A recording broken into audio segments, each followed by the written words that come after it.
In order to understand the story of blood transfusion, we must know something about blood itself. Blood flowing in our body consists of two parts: solid particles called cells and a liquid called plasma in which the cells float. When a wound is made, blood escapes and forms a clot. The liquid remaining after the cells have clotted is no longer called plasma but serum. Therefore, blood inside our body is made up of cells floating in liquid plasma. This is called whole blood. But when blood leaves our body, it divides into clotted cells and liquid serum. The modern story of blood transfusion starts with two great discoveries made at the beginning of this century. Before 1900, doctors had not understood why some transfusions were successful while others caused bad reactions and even death. But in 1901, Landsteiner, a young scientist in Vienna, thought there might be different kinds of human blood, which might account for blood not always mixing properly when transfused from one person to another. To test this, he carried out an experiment of which this diagram is a simple illustration. 10 samples of blood are taken from 10 men into 10 test tubes.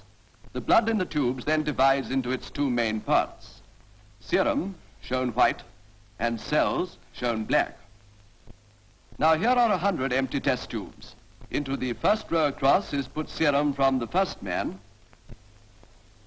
Into the second row across, serum from the second man, and so on until all the 100 have serum in them. Then into the first row down are put cells from the first man. Into the second row down, cells from the second man, then the third row, and so on, until each lot of serum is mixed with each lot of cells, making 100 serum cell mixtures. Soon, differences are seen in the mixtures. Some show spots. These spots mean that the cells have clumped together. This is the dangerous agglutination which has caused so many deaths.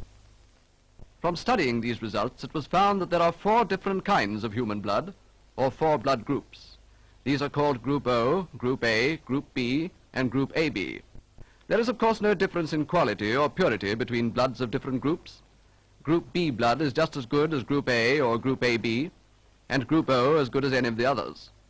The only advantage of Group O blood is that it can be given to people of any blood group without clumping taking place. Landsteiner's discoveries solved one major difficulty standing in the way of successful blood transfusion, but another remained.